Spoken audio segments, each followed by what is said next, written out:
நம்ம கட்டவே இல்லை அப்படின்னு மரியாதைக்குரிய உதயநிதி ஸ்டாலின் அவர்கள் ஒரு செங்கலை தூக்கிட்டு வருவாங்க. இன்னைக்கு மதுரை எய்ம்ஸ்ல 3 கோடி செங்கலை வைத்து எய்ம்ஸை கட்டி கொண்டிருக்கின்றோம். 3 கோடி செங்கலை வச்சு பிரதமர் அவர்கள் மார்ச் 1ஆம் தேதி அதே மதுரைக்கு வர்றாங்க. 2026 முடியும் பொழுது மதுரை எய்ம்ஸ் மக்களுடைய பயன்பாட்டுக்கு வந்திருக்கும். அது குறிப்பாக அரவக்குறிச்சி மக்களுக்கு அதனுடைய அருமை புரியும்.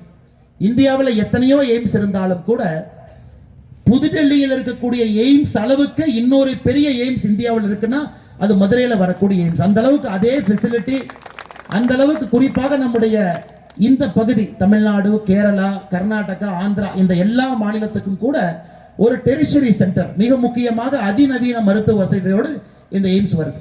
திராவிட முன்னேற்ற கழகம் ஆட்சிக்கு வந்த பிறகு அங்க இருக்கக்கூடிய மரத்தை வெட்டுவதற்கு இவங்க பெர்மிஷன் கேட்டாங்கம்மா. 1.5 வருஷம் டைம் எடுத்துக்கிட்டாங்க. ஒரு மரத்தை வெட்டி அங்க எய்ம்ஸை கட்டுறதுக்கு 1.5 ஆண்டு காலம் திராவிட முன்னேற்ற கழகம் நேரம் எடுத்துக்கொண்டார். இந்த 5 வருஷத்துல எந்த காரணத்திற்கும் கூட எய்ம்ஸ் வரக்கூடாது என்பதற்காக முதலமைச்சர் அவர்கள் ரொம்ப சிரமப்பட்டார். அதையெல்லாம் தாண்டி நீங்களே சொல்லுங்க, மத்திய அரசு ஒரு திட்டத்தை கொண்டு வரலாம். அது நிலம் என்பது மாநில அரசுடைய கட்டுப்பாட்டில் இருக்கு. மாநில அரசு கட்டுப்பாட்டில் இருக்கக்கூடிய ஒரு பகுதியில் ஒரு எய்ம்ஸை கட்டுறதுக்கு இத்தனை காலம் போராடி அந்த எய்ம்ஸை கட்டி முடித்து கிட்டத்தட்ட எல்லா வேலையும் ஆகி இந்த ஆண்டு முடிவதற்குள்ள திறப்பு விழா நடத்தப்பட இருக்கிறது.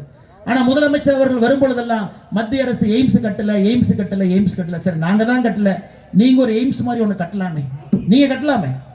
சரி, மத்திய அரசு தான் கட்ட தாமதம் ஆயிருச்சு, நீங்க கட்டலாமே. கரூர்ல ஒரு நல்ல அதிநவீன மருத்துவ வசதியோடு இங்க பிரைமரி ஹெல்த் சென்டர், ஆரம்ப சுகாதார நிலையம் சின்னத்தரவத்து கட்டலாமே.